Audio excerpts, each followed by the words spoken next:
אנחנו נמצאים ביער מירון שבגליל העליון, בגובה של 800 מטר מעל פני הים.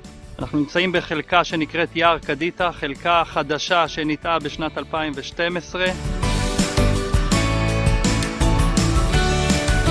היער קולט עשרות אלפי מבקרים בשנה. קק"ל הכשירה דרך נוף לנוחיות המטיילים. כמו כן, קק"ל הכשירה חניוני פיקניק ומצפורים לאורך הדרך.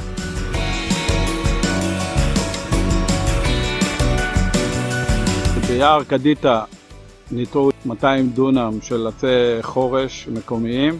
מיני עצים כמו חרוב, שקד, אילות, אלונים.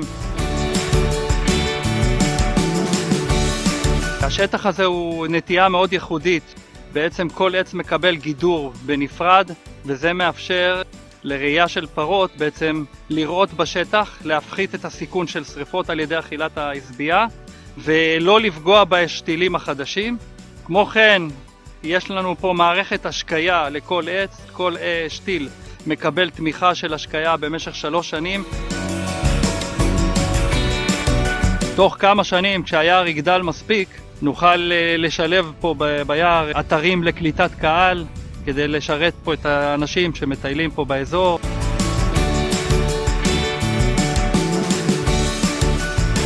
בעזרת ידידינו מצרפת ומהעולם, אנחנו נמשיך לטפח את היער לטובת הדורות הבאים.